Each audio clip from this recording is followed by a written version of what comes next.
Joining us now to share her commentary on the day's markets performance is Boitumelo Letsuma, independent market analyst. Boitumelo, great to chat to you. And as you can see, that government shutdown sort of almost over. It's got to go through the House of Representatives, but that is Republican strong, so it should be fine. How are you seeing the markets today?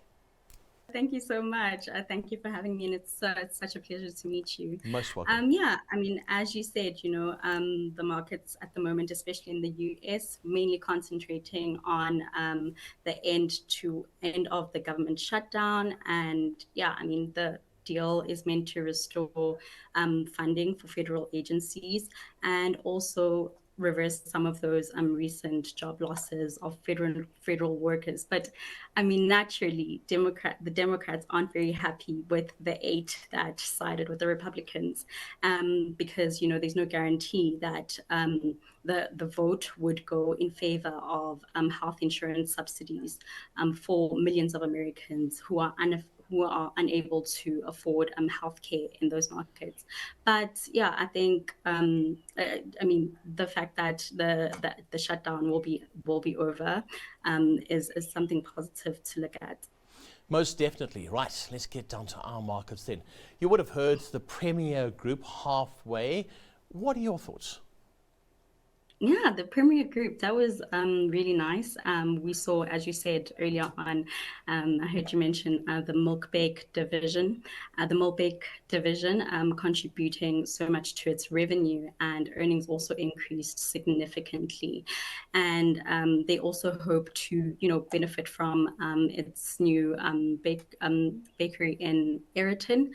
And, they're hoping for those synergies to come through and maybe benefit more from new revenues from there through the second half of the year, and as well as the RFG transaction.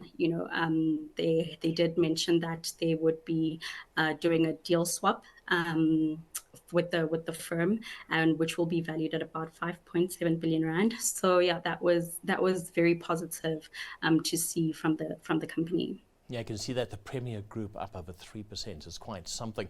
Something else, yeah. We described it as strong, and that's storage. They seem to have done very well. Yeah, they really have. I mean, it looks like, they did increase their rental income, and they also, outlined a good 5-year growth strategy, both in South Africa and in the UK. And they aim to open about, 109 more stores between the two countries. And yeah, the share price, what was a bit concerning was the headline earnings, but it seems like investors are more concerned not necessarily concerned, but happy about the resilient news that the board reaffirms its guidance for 2026, and that distributable income per share will increase 5%, and the payout ratio will remain around 90%. Yeah, yes. Yeah. So strong figures. Yeah, positive figures, certainly are. And then, of course, Barloworld also making news headlines today. Yeah, I mean, Barloworld was an interesting one for me because, if you look at basic headline earnings and basic earnings as well as headline earnings, they were lower. They were expected to be lower by more than 20%. But I think the market seems to be more interested in news about Barloworld being said to be acquired by a consortium of Saudi firm Nuco alongside some South African investors. And they're offering about 23 billion towards that transaction. And shareholders who didn't vote in favor of the deal will be squeezed out by about 120 rand per share. Sure. So, which is like around the level that the share is trading at today. That's why we saw that uptick this morning. And yeah, it will terminate its listing off the JSE as well as on A2X. So that was really interesting to see. Yeah, that's big news. That's actually very big news as well. Yeah. Something else that's big news, Japanese giant SoftBank selling off its Nvidia stock. Now, Nvidia's been huge. It's the big tech chip at the moment in the United States. Ask Donald Trump, he'll tell you all about that. This is quite a significant move, isn't it?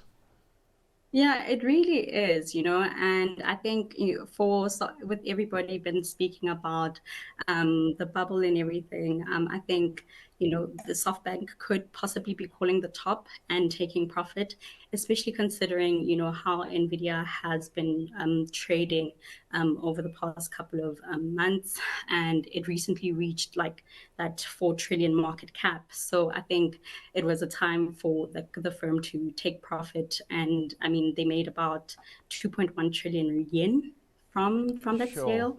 So I think it's really cool to see that happening. But it also is, with everybody speaking about the bubble and everything, I think it's also an indication of how prudent investors are being at the moment. If only we had bought Nvidia stock. If only we would not be having this conversation. We would be somewhere else. I tell you that now.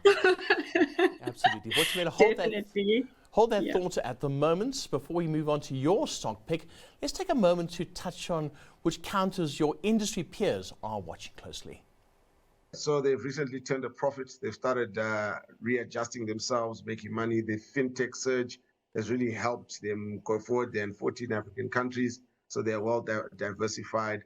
And I think there's a strong future for them as a telco in terms of growth and in terms of return.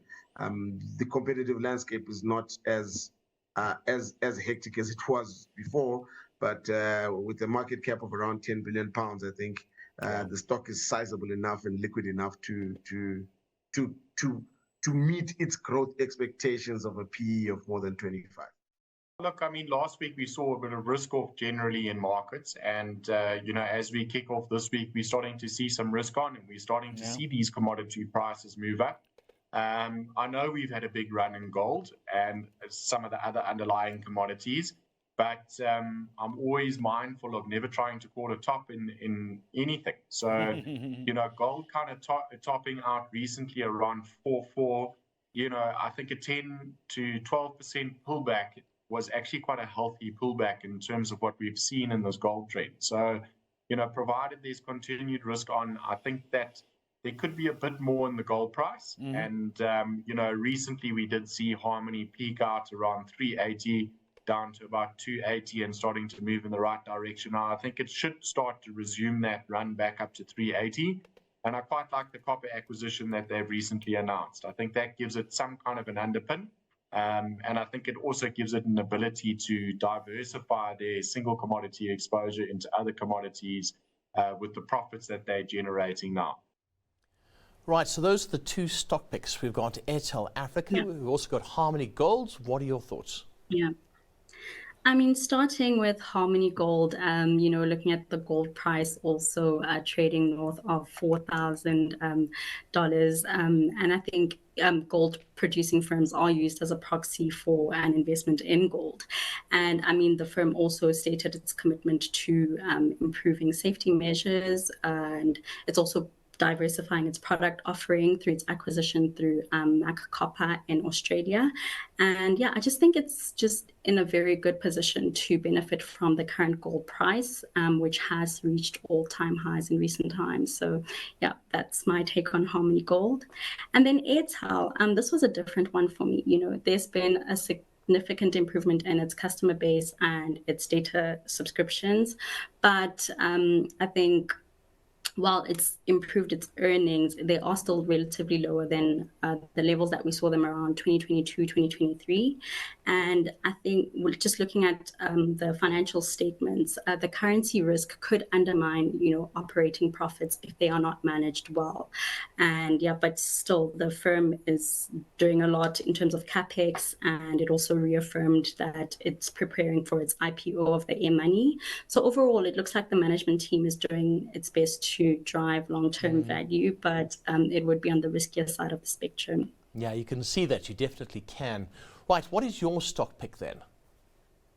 So my stock pick is Astral Foods. So yeah, this is, the largest poultry producer in the land, responsible for manufacturing different chicken products, and, also great brands such as Goldie, County Fair, and Early Bird products.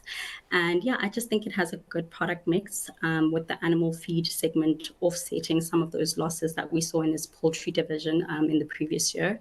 And the firm has a pretty strong balance sheet with asset turnover indicating the firm's efficiency in managing and actually generating sales. So it seems like the balance sheet is quite good.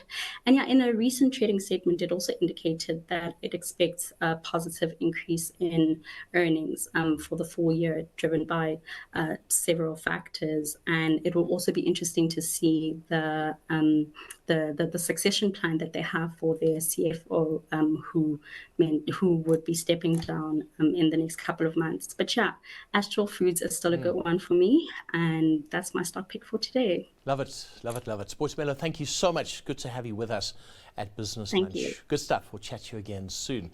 That was Boitumelo Letsuma, Independent Market Analyst.